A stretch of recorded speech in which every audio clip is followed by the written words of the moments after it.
ચાલો હવે જોઈએ સ્વાધ્યાય 5.10. એક પદાર્થ અચળ પાવરના ઉદ્ગમની અસર હેઠળ એક દિશામાં ગતિ કરે છે. ટી સમયમાં તેનું સ્થાનાંતર કોના સમપ્રમાણમાં હશે? 1 t⁻²/2, 2t, 3 t⁻³ 4 t². હવે આપણે સ્થાનાંતર શોધવાનું છે. આપણે જાણીએ છીએ કે વેગ, તો વેગ બરાબર ds/dt. તો પછી સ્થાનાંતર જે છે એ આપણને વેગનું સંકલન કરવાથી મળે. તો અહીંયા આપણે પહેલા વેગનું સૂત્ર મેળવીએ. હવે આપણને અહીંયા આપેલું છે કે પાવર અચળ છે.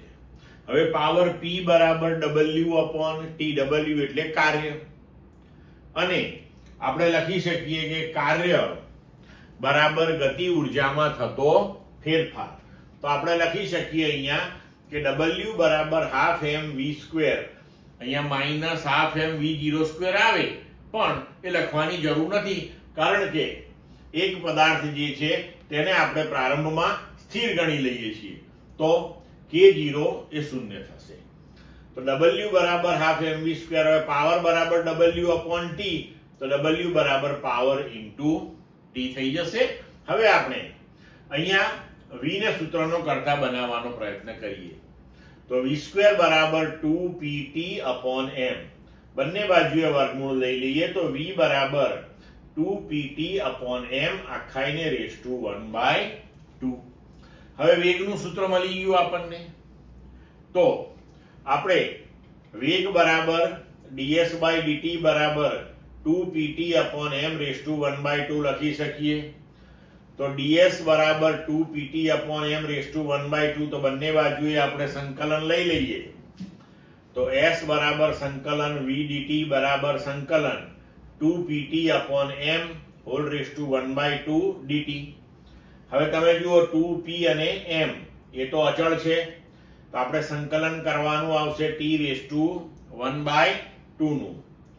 તો 2p/m એ અચળ છે, એને સંકલનની બહાર લીધું, તો 2p/m ⁻² t⁻² નું આપણે સંકલન કરીએ તો t⁻² + 1 ઘાતમાં 1 નો વધારો કર્યો અને ભાગ્યા ઘાત, તો 1/2 + 1.